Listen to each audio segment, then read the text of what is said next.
Nah, para Bapak Ibu, dalam Dhamma, Sang Buddha mengatakan bahwa satu hal yang bisa mengkondisikan kita untuk bisa memiliki pandangan benar, yaitu salah satunya adalah adanya ibu dan ayah. Kalau kita dalam diri sudah menanamkan hal ini, adanya ibu dan ayah, maka itu sudah mengkondisikan diri kita sudah memiliki pandangan benar. Tetapi dalam diri, seumpama sudah tidak ada lagi kata ibu, sudah tidak ada lagi kata ayah, yang tentu ada berbagai kasus atau peristiwa yang karena membuat dirinya menjadi sakit hati, menjadi kecewa, sehingga kemudian tidak menganggap orang tersebut sebagai orang tuanya sendiri. Saya tidak memiliki seorang ibu, saya tidak memiliki seorang ayah. Hal demikian para Bapak Ibu akan menjadikan diri kita memiliki pandangan yang keliru. Bahwa walaupun mungkin pernah menelantarkan seorang anak, pernah mengecewakan anak tersebut seperti itu, tetapi dari siapa kita bisa ada? Yang tidak lain adalah dari ibu dan ayah. Nah, maka dalam hal ini para Bapak Ibu, ada beberapa hal yang tentu yang menjadikan kita sebagai seorang anak sesungguhnya memang sudah sepenuhnya mesti harus memiliki rasa hormat kepada orang tua. Dan ketika mereka sudah meninggal, patut untuk kita membuat satu bentuk persembahan sebagai pengingat kepada mereka. Dalam Dhamma para Bapak Ibu, Sang Buddha, orang tua, beliau menempatkan orang tua itu pada tempat yang sangat istimewa, sangat baik sekali seperti itu. Sang Buddha menyebut orang tua sebagai sosok Brahma.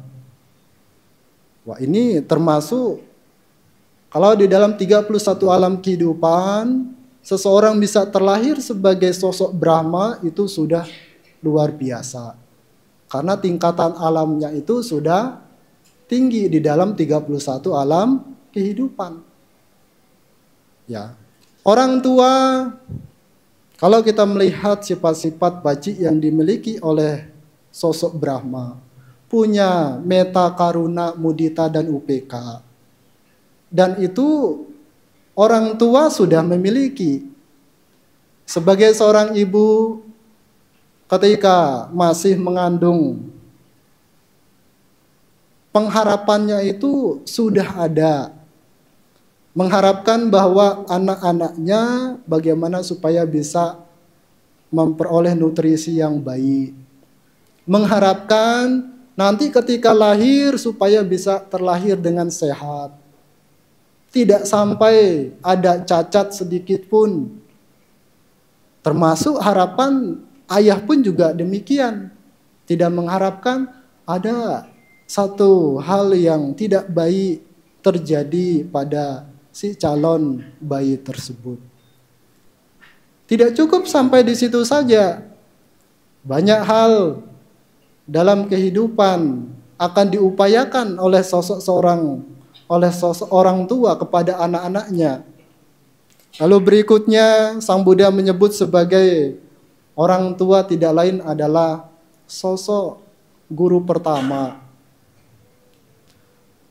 yang tidak lain para Bapak Ibu, yang mungkin kalau sebagai orang tua yang sudah memiliki anak sudah mengenal betul bahwa anak-anak yang ketika di rumah, siapa yang akan membentuk karakter mereka yang untuk pertama kali?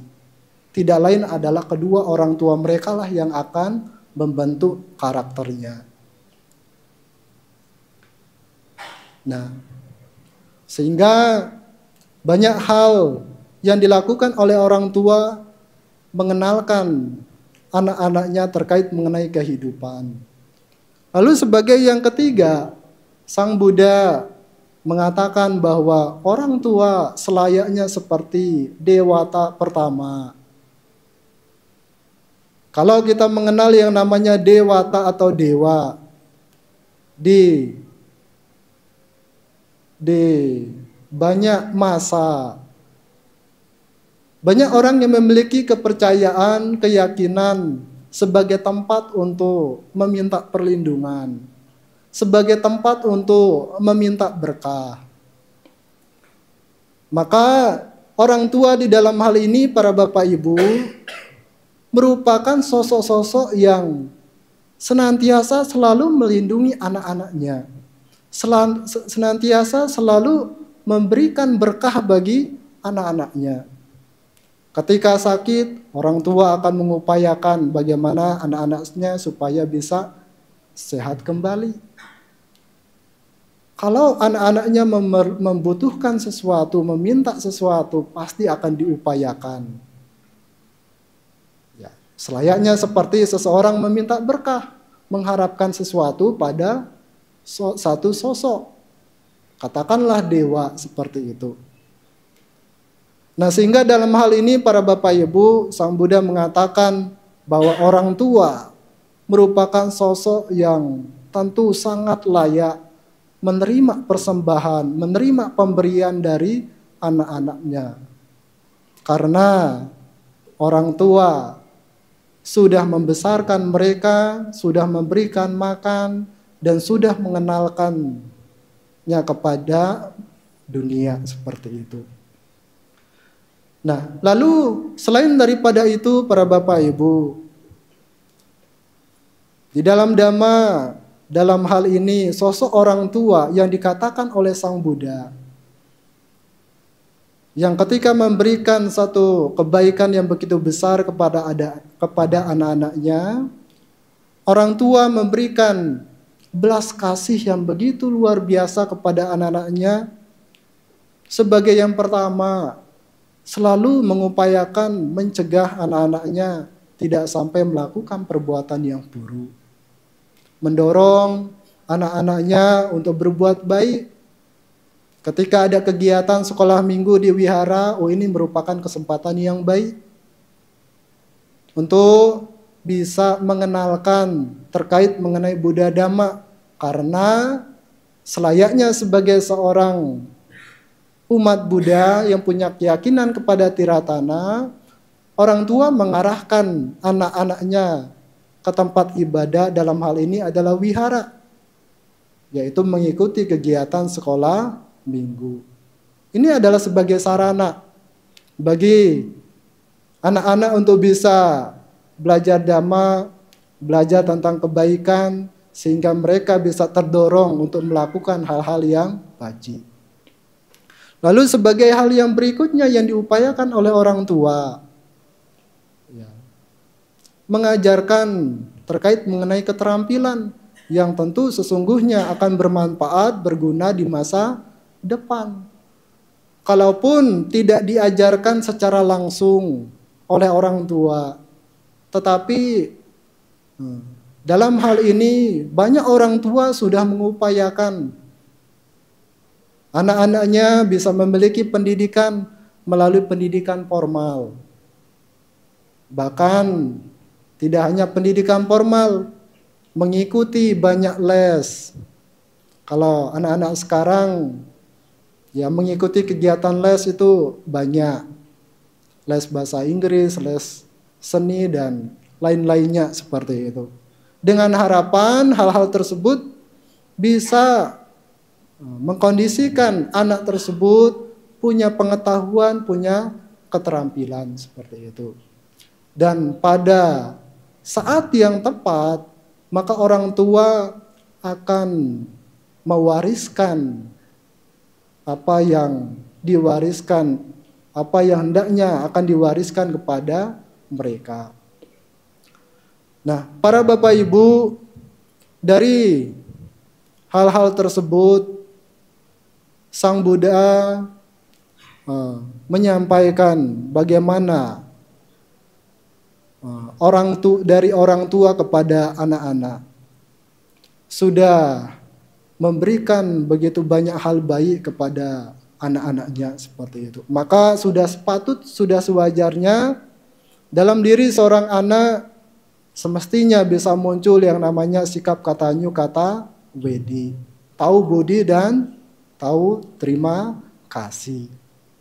Nah, lalu sebagai yang berikutnya para Bapak Ibu, bagaimana semestinya kita sebagai seorang anak untuk memberikan penghormatan kepada mereka. Ya. Selayaknya seorang anak ketika memunculkan belas kasih kepada orang tua, Sang Buddha mengatakan bahwa dulu saya telah disokong oleh kedua orang tua saya. Maka saya pun juga semestinya harus menyokong mereka. Kalaupun seumpama orang tua adalah orang yang sudah memiliki kecukupan dalam hal materi, bisa ada perhatian lebih dari anak-anaknya, apakah dengan memberikan berupa barang seperti itu, kebutuhan apapun, orang tua pun juga akan merasa happy, merasa bergembira atas bentuk perhatian yang diberikan oleh anak-anaknya. Apalagi di saat orang tua sudah sepuh, sudah tidak sekuat ketika masih muda, kepada siapa mereka akan membutuhkan perhatian lebih, tidak lain adalah dari anak-anaknya. Nah, lalu yang berikutnya adalah membantu apa yang menjadi tugas mereka. Yang tentu kalau ada kesulitan apapun, sebagai seorang anak sewajarnya adalah mengurangi beban mereka. Lalu yang berikutnya adalah sebagai seorang anak, bagaimana ia menjadikan dirinya adalah orang yang layak untuk menerima warisan dari kedua orang tua. Tentu dengan mengupayakan kedua hal yang pertama tadi, sesungguhnya pantas dan sudah selayaknya mereka ketika memperoleh harta warisan dari kedua orang tua, tentu sudah sangat pantas seperti itu.